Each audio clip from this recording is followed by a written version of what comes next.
Hello and welcome to the Lewis Daylily Garden.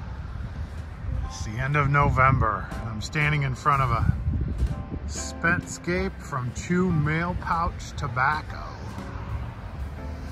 It's one of the biggest, tallest scapes here. I'll come around in the garden. You can kind of see that.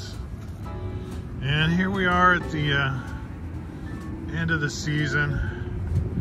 And one thing I notice as I'm standing here is the amount of dormancy. All the daylilies that are along the fence have gone dormant. I'll give you a good example of one that's gone completely dormant. This is the space race. And this is, all this foliage is completely gone dormant. You can tell the semi-evergreens and evergreens, they still have green. That's my deer motion detector making that noise. But one thing that since I've taken the fencing down, you can see is, of course, the presence of the deer again. They are definitely traipsing through the garden, sometimes stopping for a snack. But I also like to look at scapes. You know, there's still some scapes in the garden. And I don't know how well you can see this one. This is my seedling out of Justin Tor and Deep Purple Night. It's got such pretty scapes, even here in the end of November. Yeah, even Baxter's not doing his job scaring them away. Wanted to show you one other thing here. Come over to the area where I plant all my seeds. And I got, as you can see, all my seeds planted for the season. I started back at the end of October, and we had a really warm November. And as a result, what I'm noticing, you can see it clearly right here, is early germination. And here's another spot. They're starting to poke their heads up a little early. I'm not too crazy about that. But there's not much I can do.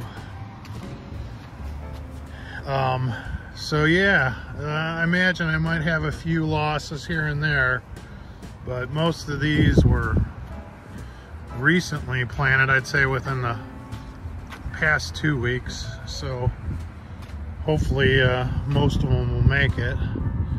But yeah, I even moved some daylilies that I had at my brother's house over here, and these were in containers. And they were neglected the whole summer.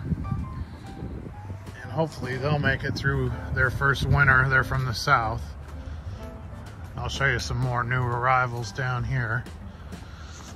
Usually when I get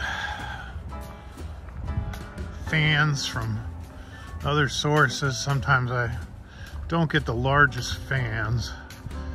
And I like to put them in this bed here, mostly because, and I can't really explain it other than maybe the dirt's really fertile, but they do really well here.